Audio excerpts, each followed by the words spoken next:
Ya tenemos a nuestro invitado especial del día de hoy, Roberto Argüello. Buenas tardes, ¿cómo está? Hombre, ¿cómo ha estado? Muchas gracias por invitarme a tu programa. Sí, sí, un gusto tenerlo acá con su análisis y estos temas importantes que usted pues maneja muy bien como analista. El presidente de Estados Unidos ha dicho, urgió a las petroleras pues a aumentar su producción. Esto debido a la escalada de los precios de los carburantes. ¿Cuál es su análisis con respecto a este pedido del presidente Joe Biden? Un análisis te dice de que cuando Donald Trump era presidente de Estados Unidos, los Estados Unidos no dependían en temas energéticos de ningún país. Lo que pasó fue que cuando subió Donald Trump, quitó todas las barreras que Barack Obama como presidente de los Estados Unidos había puesto contra la industria de energía. Trump lo que permitió fue de que se siguiera explorando en tierras del gobierno de los Estados Unidos buscando petróleo, buscando gas. Y se encontró, y lo cierto fue que los precios de energía bajaron drásticamente. Pero ¿qué pasa?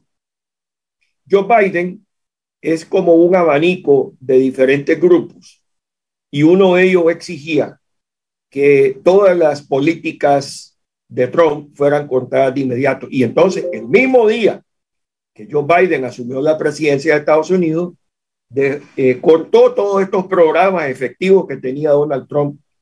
Y con eso, los Estados Unidos pasó de exportar energía a importarla. Luego vino la pandemia. Ya la pandemia estaba bien caliente.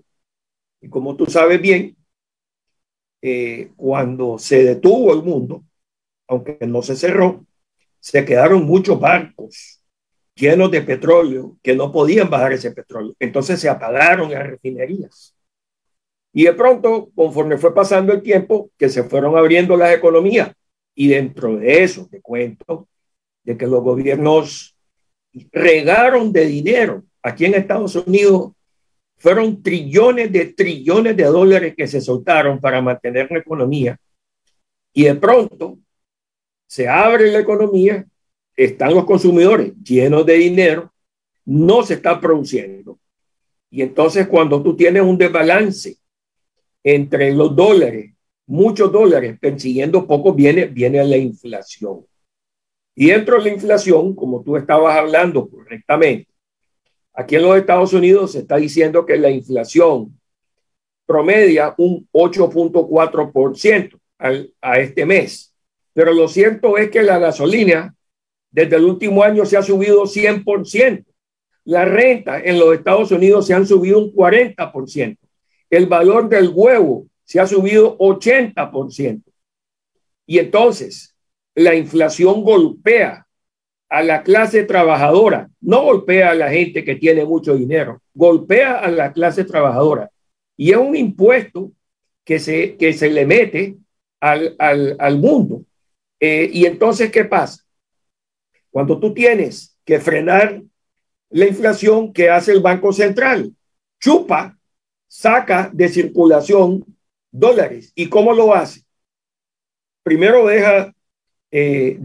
saca de la circulación, ya no está emitiendo más papel, y luego para calmar la economía sube las tasas de interés, lo cual hace que el financiamiento de televisores, automóviles, casas sea más caro. Eso es lo que está pasando, Herbert, y el problema de eso es de que, perdón, viene, además de una inflación, si se le ponen los breques a la economía muy rápido, la economía puede entrar en una depresión. Y esto tiene que ver, bueno, obviamente lo que está pasando en Ucrania, con Rusia, impacta, o de qué manera están impactando en la economía global. Se habla de una crisis alimentaria que viene, o que está ya, en diversos países del mundo. ¿Qué tanto impacto está teniendo económicamente la guerra? Bueno, la guerra, además de que están muriendo mucha gente inocente y aún los mismos soldados, a mí me da mucha lástima lo que está sucediendo. en esta invasión que está haciendo Rusia hacia Ucrania. Ucrania le daba de comer a África, le daba de comer a Europa, el trigo, la cebada, la avena. Y al dejar de producirse todos estos granos, ¿qué pasa? De que los otros países que sí tienen grano, ahora están vendiendo sus granos más caros. Pero lo cierto es que hay muchos países africanos que en estos momentos se está pasando hambre. Luego Rusia es un gran exportador de petróleo y de gas. Y aquí en Estados Unidos, para castigar a Rusia, se evitó la importación de petróleo ruso, lo cual vuelve a darle fuerza a la subida de precios de la gasolina aquí en los Estados Unidos. Ahora, quiero tocarte un tema muy importante y tiene que ver con tu país y la Cumbre de las Américas. En la Cumbre de las Américas, el gobierno de los Estados Unidos dijo, y no es nada nuevo, de que hay inversores que piensan invertir 1.9 millones de dólares, billones, entre Guatemala, El Salvador y Honduras. Lo cierto es, y entendiendo esto, es que el gobierno de los Estados Unidos no se comprometió a enviar una ayuda de gobierno a gobierno. Lo que dijo Estados Unidos es que ellos van a promover la inversión. Para que exista inversión, tienen que haber inversionistas en el mundo que tengan proyectos en tus países. Y lo cierto es que se está hablando que en Honduras es bien importante, por ejemplo, el cambio que viene en la Corte Suprema de Justicia, porque se dice que muchos de los jueces actuales están viciados. Se dice, a mí no me consta, pero se dice. Se dice también que hay una serie de situaciones irregulares que han estado sucediendo en Honduras, como es un proyecto de unas casas que fueron financiadas por el Banco de Fomento de los Estados Unidos, y ese es un serio problema porque el Banco de Fomento de los Estados Unidos, que es que te recuerdo que había firmado un memorándum de entendimiento con la pasada administración de $1 billón, lo cierto es que ese memorándum de entendimiento nunca se realizó. Todo fue un bla, bla, bla de la administración Trump con la administración Hernández, donde levantaron los ánimos diciendo que el Banco de Fomento de Estados Unidos iba a hacer esa inversión, pero lo cierto es que no se hizo debido a que hay problemas estructurales en tu país a raíz de que hay juzgados que no necesariamente son correctos. Entonces, pero ¿qué tanto afectó que se ha hablado acá en Honduras la no presencia de la mandataria hondureña, Xiomara Castro, en Estados Unidos? Es decir, lesiona un poco esto la relación entre Estados Unidos y si pasa esto, ¿de qué manera? ¿Puede haber algún tipo de problemas? No, mira, mi análisis es de que hubiera sido muy bueno y hubiera sido beneficioso para Honduras que la presidenta Castro de Zelaya hubiera venido a los Estados Unidos, pero no hay absolutamente ninguna repercusión porque la administración Biden está apoyando decididamente a la administración hondureña. Sé y se dice en los pasillos del Senado y Congreso de los Estados Unidos que se está preparando un viaje de la señora presidenta hacia los Estados Unidos, donde va a ser recibida con todos los honores en la Casa Blanca. Así es que el hecho que ella no haya venido no va a tener una repercusión, más bien creo que es una oportunidad perdida que tuvo ella de conocer gente, de que puedan hacer inversiones en tu país. Por ejemplo, el presidente Luis Abinader de República Dominicana aprovechó el viaje y citó alrededor de unos 30 empresarios, varios importantes aquí en Estados Unidos, varios de ellos dijeron que iban a invertir en su país. Entonces, en Honduras, ¿qué pasa en estos momentos? Tú tienes que la economía se viene deteriorando poco a poco, como se viene deteriorando aquí en Estados Unidos y en todas partes del mundo. Tenés una presión de inflación en Honduras como está en Estados Unidos, ¿verdad? Entonces hay una serie de problemas específicos y donde tú tienes un país que fue dejado altamente endeudado por una administración saliente.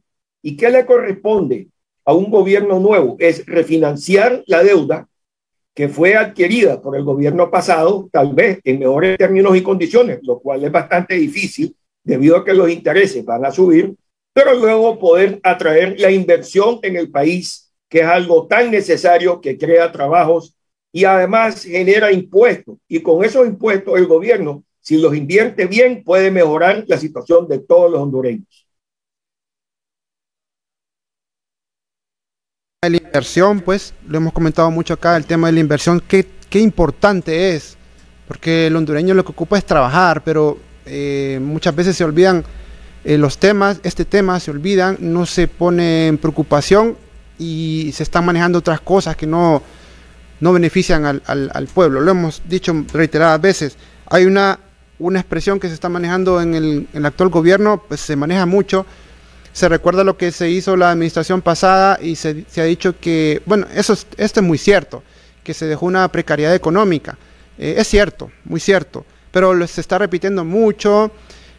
Esto, según economistas, llega a oídos de inversionistas, entonces dicen, si hay problemas económicos, macroeconómicos en Honduras, no voy a invertir ahí, porque también el riesgo de país está aumentando, es decir, el análisis crediticios que pueda tener Honduras por algún tipo de financiamiento está creciendo. Es decir, es como que una persona vaya a sacar un crédito a un negocio, un televisor, entonces lo analizan, su nivel de pago, entonces Honduras está cayendo en una situación que no va a poder acceder a préstamos o financiamientos.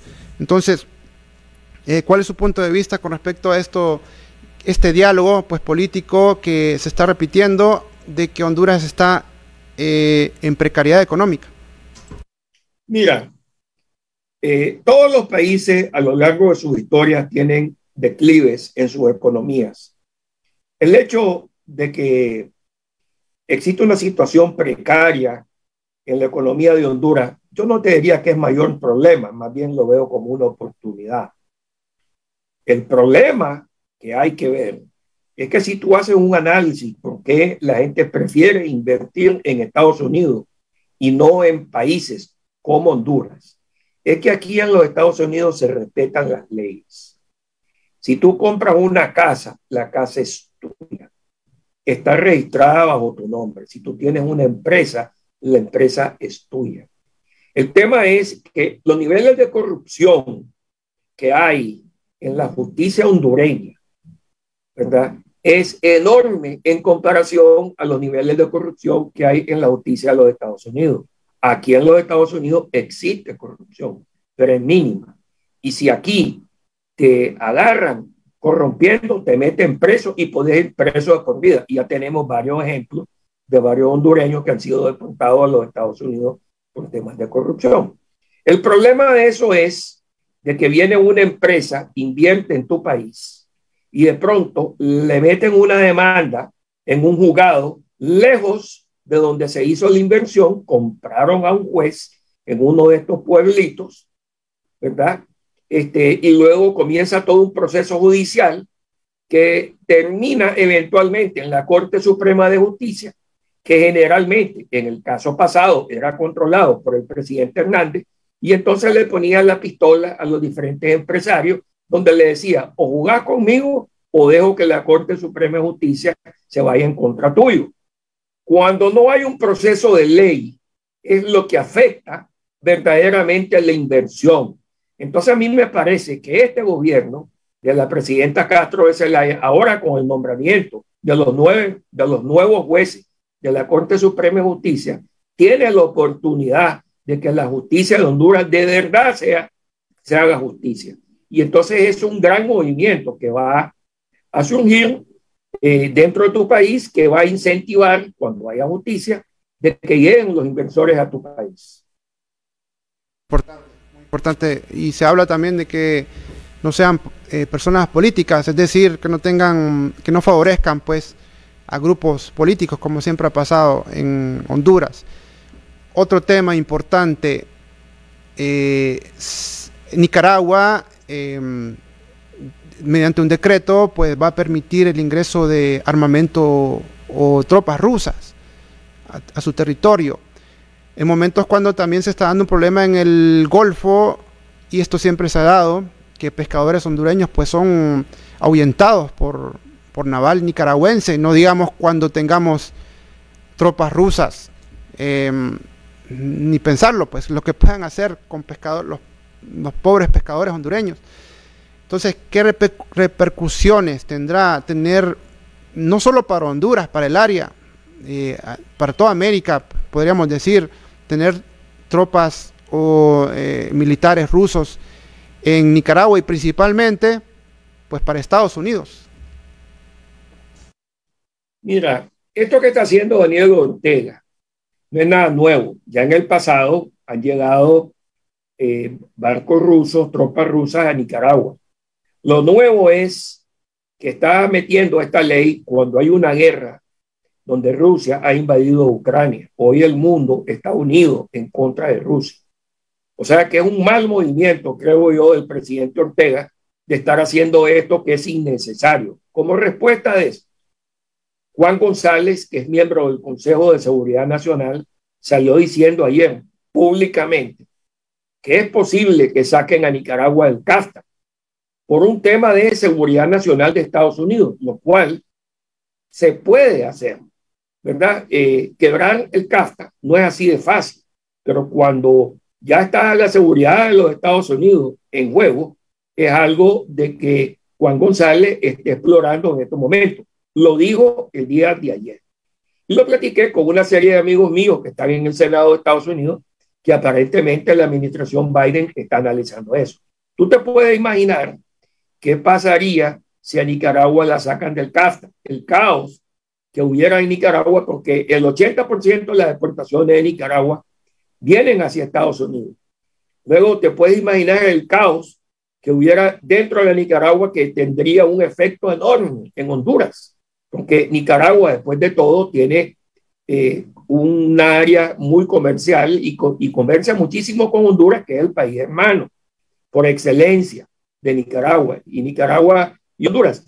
A mí no me preocupa de que vayan a llegar tropas rusas, porque lo cierto es que el ejército de Nicaragua, que ha sido el ejército sandinista de toda la vida, siempre ha tenido un armamento y están armados hasta los dientes. Pero yo entiendo de que los rusos no es que van a llegar a Nicaragua y van a detener a los pescadores hondureños. Más que todo, Herbert, es un movimiento político que tiene Daniel Ortega para atraer la atención de los Estados Unidos y la atención de muchos países de América, y está haciendo ruido, pero no va a pasar a mayor cosa. Como Nicaragua, los mismos países como Nicaragua, Venezuela y Cuba, pues molestos por la exclusión de Estados Unidos en la cumbre, pero ¿cómo pueden entablar un acercamiento de amistad, por decirlo así, si tienen esta presencia de militares rusos, como lo dijo usted, en momentos que hay guerra? O sea, causa un poco de curiosidad, de impresión, pues tener esto en momentos cuando hay un conflicto bélico. Entonces, ¿de qué manera se podría arreglar esta amistad con Estados Unidos y principalmente estos países, pues Venezuela, Nicaragua y Cuba? Bueno, lo primero que todo, entendamos que los rusos no están en posición de enviar armamento y soldados a Nicaragua. De por sí, los ucranianos le están pegando una paliada nunca visto. Al día de hoy se dice, los servicios de inteligencia ingleses, que han muerto más de 35,000 rusos de una fuerza invasora de casi 200,000. Estamos hablando de un 12 a un 15% de la fuerza invasora. Encima de eso, le han neutralizado más de 1,500 tanques, más de 200 aviones.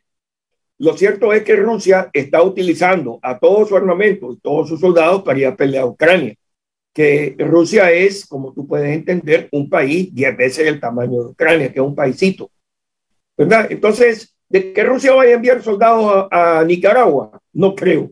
Que los soldados rusos vayan a pelear contra Costa Rica, si los costarricenses no tienen ejército. Que van a pelear contra Honduras, tampoco lo creo, ¿verdad? No se van a pelear con El Salvador porque no tienen frontera. Entonces, ¿con quién se van a pelear? Yo te diría que es pura bulla. esta Guerra Fría. Recordemos aquel problema que se tuvo con Cuba y Estados Unidos. ¿Te podríamos llamarlo así? Yo te diría que es como un niño que está pegando gritos para atraer la atención de los papás. Ahora, lo que mencionó usted, si ahondamos un poquito más, ya para concluir, sobre lo que está pasando en la invasión rusa a Ucrania, esto es como una pelea de David y Goliat, podríamos decirlo así. Los rusos están impresionados pues por la ofensiva o la defensa ucraniana. Podría llegar a un punto en que se pueda debilitar los soldados ucranianos y así lograr su objetivo Vladimir Putin, que no ha hecho o se hace oídos sordos a un posible diálogo. ¿O qué rumbo le mira usted a este conflicto armado? ¿Podría terminar en los próximos meses esto por la defensiva ucraniana? ¿O qué destino le mira a este conflicto? Mira, entendamos que por los primeros días de guerra, los rusos tenían un convoy de tanques y los ucranianos fueron brillantes porque estaban recibiendo información de Europa y de Estados Unidos, y lo que hicieron fue que cuando los tanques entraron a Ucrania, le volaron los puentes para que esos tanques no se pudieran devolver a Rusia. Y luego los ucranianos emboscaron a los tanques, a los camiones que tenían gasolina, y luego los tanques se quedaron sin gasolina.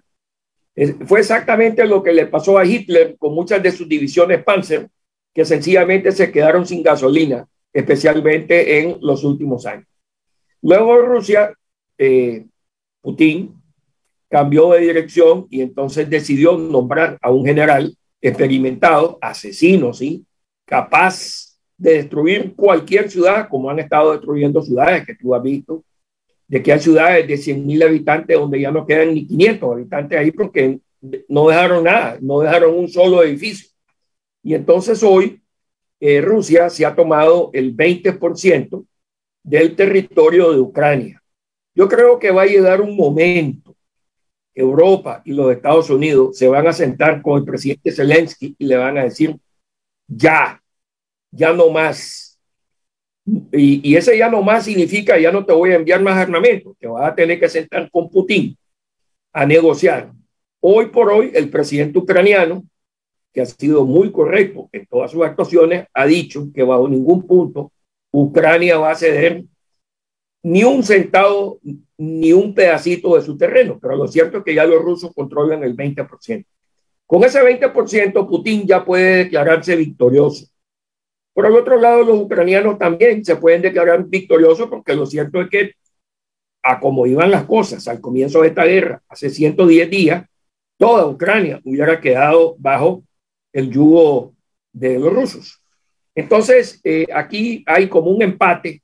Yo creo que en los próximos meses no le va a quedar de otra a ambos partidos que sentarse a negociar una paz. Podríamos hablar mucho más, pero lastimosamente el tiempo se nos está acabando. Podríamos hablar toda la tarde de muchos temas interesantes, pero le agradecemos su participación y su análisis el día de hoy en Punto y Coma. Muchas gracias. Gracias.